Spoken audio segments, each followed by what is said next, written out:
જય માતાજી, જય સાળંગપુર દાદા. કેમ છો બધા? સ્વાગત છે તમારું મારી દમુસ બ્લોગ ચેનલમાં. તો ચાલો આજે આપણે શું કરવાના છીએ તો તેના વિશે આજે આપણે વિડીયો બનાવીશું. તો અત્યારે તો જો આપણે ભરેલા જેવું શાક બનાવવાના છે રીંગણાનું, તો એ પણ હું તમને બતાવું છું. રીંગણા લઈ લીધા છે અને આપણે શાક બનાવવાના છીએ. આ રીંગણા છે એને આપણે આવી રીતના કાપી લઈશું.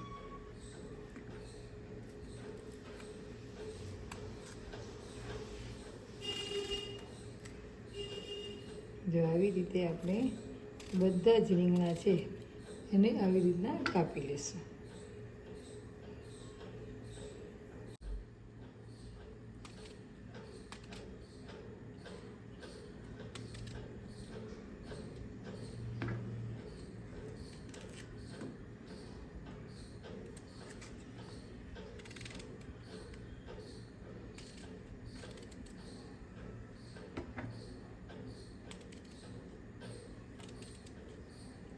રીતે કાપી અને રીંગણા સુધારી લેશું.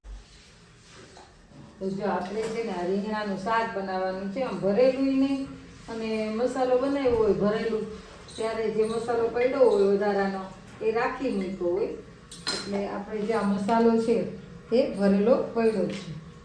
તો આપણે પહેલાં લસણની કળી નાખી દીધી છે અને હવે એમાં આપણે તેલ ઉમેરીશું.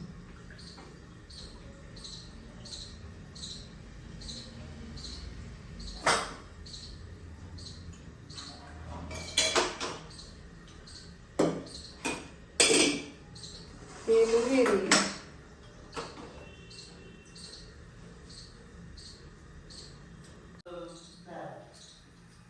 તો હવે આપણે રાઈ નાખી દેશું, જીરું નાખીશું, હિંગ નાખી દઈશું અને ત્યારબાદ આપણે આ રીંગણાને સમારીને ધોયા છે એ નાખી દઈશું. રીંગણા આવા અડધા અડધા છે, જેથી કરીને ભેરા હોય ને એવું લાગે.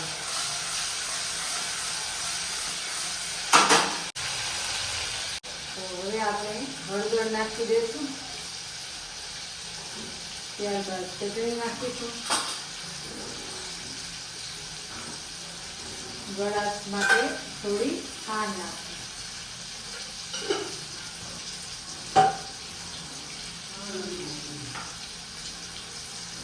અને નમક ઉમેરી દઈશું.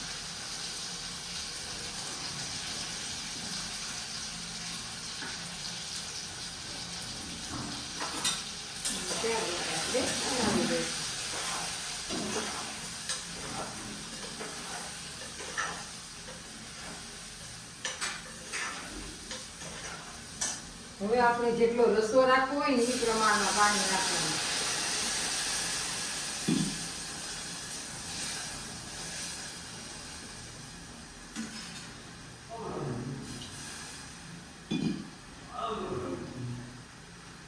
ત્યારબાદ આપણે આ મસાલો છે જે એ તેમાં ઉમેરી દઈશું થોડો.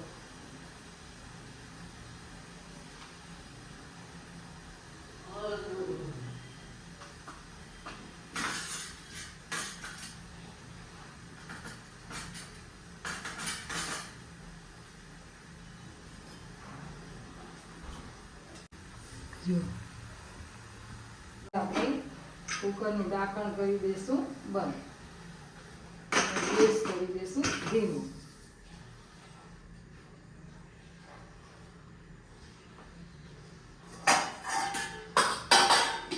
હજી હું કાચી કેરીની છે ને ચટણી બનાવવાની છું. તો મારા દમુસ કિચન ચેનલ છે ને દમુસ કિચન, એમાં જઈને આપ જોજો કે કેવી સરસ મજાની ચટણી બને છે.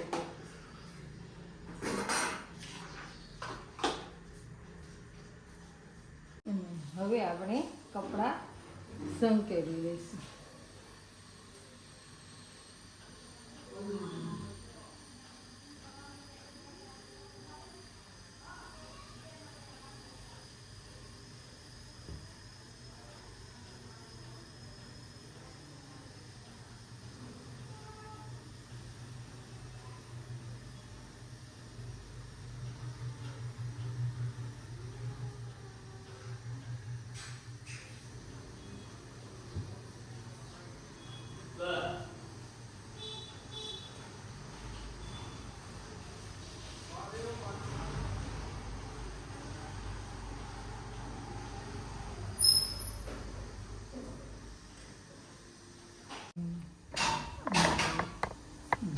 આવી રહ્યા છે. આંબાવાડીમાં બેસવા ગયા હતા એટલે અત્યારે આવી ગયા છે.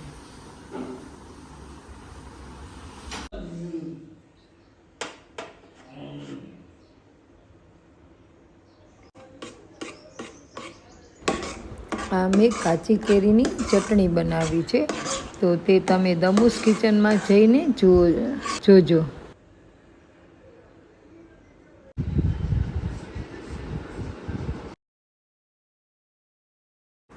તો જુઓ, આપણે ભર્યા વગરનું રીંગણાનું શાક બનાવેલું તો તમને એવું જ લાગે કે જાણે ભરેલું બનાવ્યું હોય તેવું. તો ચોક્કસથી તમે પણ આવી રીતે બનાવજો. ગોલા આવી ગયા છે અને અમારા ભોલું માટે થઈ અને આ મૂકી દઈશું. અને મને તો ટોપરો ભાવે નહીં એટલે હું ટોપરું ન ખાઉં નહીં.